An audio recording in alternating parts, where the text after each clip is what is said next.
My kids and future apo, kung napapanood nyo itong video na ito, malamang ay wala na ako. Cue intro music. Kumusta? Ako ay ang inyong ninuno. Bago ko i-deliver ang juicy stuff na sasabihin ko sa dulo ng video, hayaan nyo munang magbigay ako ng konting payo. Kids, kung sa tingin nyo'y kayang baguhin ng pag-ibig ang isang tao, pwes, nagkakamali kayo.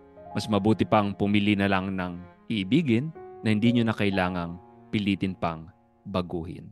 Kids, huwag niyong gawing filosofiya. Ang gagawin ko ito dahil ito ang makakapagpasaya sa akin. Ang korap na politiko ay masaya tayong ninanakawan. Ang rapist, masayang nanggagahasa ng kababaihan.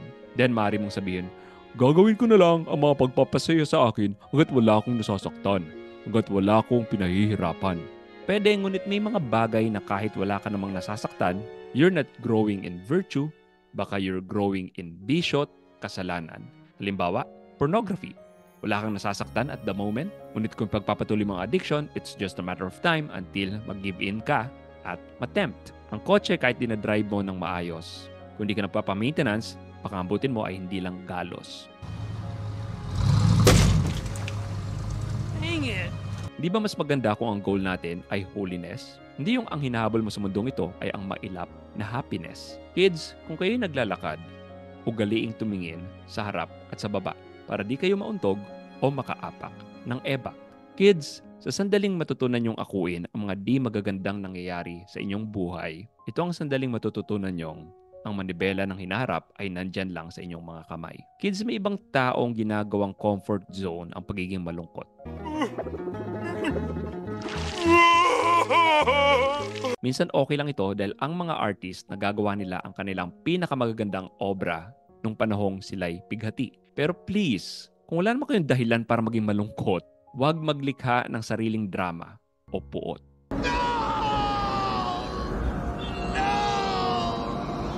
Kids, masarap ang buhay kung saan gigising ka lang para matulog ulit maya-maya lang. Pag ganito nyo ginugol ang buhay nyo, kung nasan man ako ngayon, nagkakamot na ako ng ulo. Find meaning in your life, umako ng responsibility. Huwag sana kayong maging liability. Mind-blowing. Mind-blowing.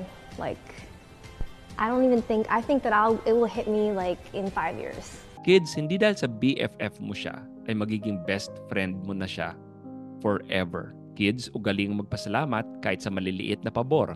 Hindi nyo alam kung anong saya ang maidudulot nito sa taong pinasasalamatan. Kids, ang phrase na ipaalala mo na lang sa akin ay simpleng pagbabalik ng responsibilidad sa taong humihingi ng pabor. Kids, maring dumating ang panahon na may kaibigan kayong pagtatanggol nyo sa mapanirang mata ng publiko. People, calm down!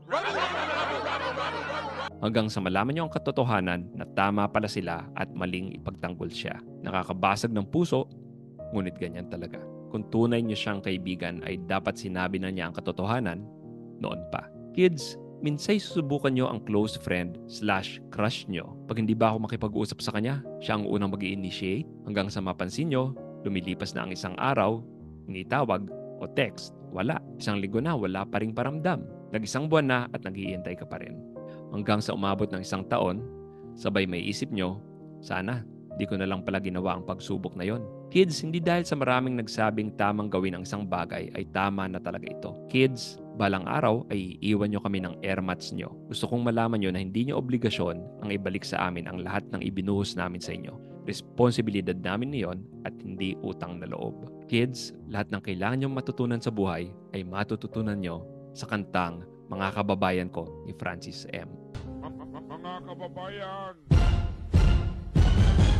At kids, kung di pa kayo subscribe sa YouTube channel na ito, mga anak ko ba talaga kayo? Kaya subscribe, like, hit that notification bell upang ma-update kayo sa iba ko pang mga videos sa channel na ito. Ngunit paano mangyayari yun in the future kung wala na ako? Well, malay nyo, may mga nakaschedule pala akong ibang uploads. Okay kids, kung may iba pa kayong mga payong may bibigay, ilagay nyo na lang sa comment section down below upang may ibang makabasa. Sa puntong ito, nais ko namang maging seryoso. Tapos na ang panahon ng pagbibigay ng aking payo. Kids and future generation of Filipinos, nais kong humingi ng tawad dahil sinubukan naming lumaban, ngunit wala talaga, medyo mahirap ang kalaban. Be who you want to be. Bata pa lang ito na ang sinasabi. No right, no wrong, no rules for me. From Disney to Hollywood to Pinoy Dream Academy. Doesn't matter if you want to be a wolf I am a 27-year-old transgender woman. I am a Wolftherian and a member of the furry fandom. or a drugged-up hippie. Ang mahalaga ay magpakatotoo ka, yan ang kanilang sabi. Kung sino ba ako? Ano ang aking identity? Walang problema. Ang mahalaga ay mamili ka ng letter sa LGBT. Hindi lang yon, mayroon pang QQIP, 2SAA plus 2 infinity. Kailangan protektahan ang bawat letter dahil ang bawat tao ay may soji. Kaya ngayon, ang babae ay kung sinong stereotypical. Na mahaba ang buhok, naka-makeup, doesn't matter kung ano ang iyong genital. Kaya malamang sa panahon nyo, malaya nang nakapasok sa CR ang babae ang anyone who identifies as a woman. Dahil sa panahon namin ay nagkaroon na ng mahigit 10 dosenang kasarian. Kaya kayo ngayon ay nasa gitna ng inyong journey of gender transition. Kaya humingi ako ng tawad. Kami nabigo. Malakas ang kalaban, hindi namin nakayanan. Patawad na rin dahil sa panahon nyong yan ay sobrang konti nyo na lamang sa bansa. Nauso kasi ang DINKS, dual income, no kids. Mas minabuti ng marami sa amin na sa consumerism ay magpakasasa. Kaya ngayon buhat-buhat nyo sa balikat nyo ang mga pa-retire na Pilipino. Okay lang yan, ang masasabi ko lang ay take one for the team na lang kayo. God! Oh, and Dorn is hit right in the back. Also, we love our contraceptives. Kahit madaming side effects, basta kumita ang big pharma. Kung may makalusot, okay lang. Malamang by the time you listen to this, ang abortion ay approved na. Kaya patawad dahil maaring may mga apo akong buhay sana. Kaso malamang sa sinapupunan pa lang ay maaring pinatay na.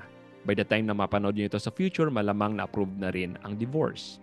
Kaya gaya ng ibang quote-unquote progressive na bansa, ang marriage ay nice to have na lang. Kung intact ang pamilya nyo, congrats, nanalo kayo sa loto ng kapalaran. Kung hindi, yan ang norm, ikamusta nila ako sa pampitong asawa nyo. But we were only married 2 months. Kung tama ang calculations ko na magiging trajectory ng ating bayan, gagayahin natin kung anumang mausong kabaliwan mula sa kanluran, pasado na siguro ang same-sex marriage, maging ang sologamy at polygamy. Maraming mga bata na dyan na hindi man lang makakaranas ng nuclear family. Patawad kung optional na lamang ang pagkakaroon ng ama o ina sa tahanan. Kung manufactured na kayo through surrogacy or in vitro fertilization. Kung ang paaralan ay assembly line na ng woke left indoctrination, patawad, nagkulang kami. Pero alam nyo, hindi ko matatanggap ito. Hindi pa huli ang lahat, may pagkakataon pa para magbago ang puso at isipan ng mamamayan. Yung mga values na dati nating dinadala, bilang Pinoy, kung ipagpapatuloy natin, ang bansa natin gaganda. Nagsimula lang naman tayo maging toxic ang pamilya nung kinalimutan natin ang Diyos. Ang akala natin tuwing tayo nagkakasala, maaring makalusot pa. Kaya hindi ko tatanggapin na susuko na lang tayo. Ang bawat batas na anti-family, anti-marriage at anti-life ay hahayaan na lang maipasa. Kung pwedeng kumbinsihin ang bawat Pilipino, isa-isa, ito'y aking gagawin dahil para sa anak natin, hindi ako mawawalan ng pag-asa. Kaya salamat. Sana'y nagustuhan nyo itong video na ito. I'm a nobody. May mga bashers tayo na nagsasabing irrelevant daw ang channel na ito. Tama naman sila. Wala tayong backing ng big media companies. Pero alam nyo, kahit na nobodies tayo, kung magsasama-sama tayo, tingin ko at some point we'll reach a critical mass at wala silang choice kundi pakinggan tayo. So there, kung gusto nyo malaman kung paano simulan ang laban against wokeness, I recommended 5 books to fight wokeness in this video right here.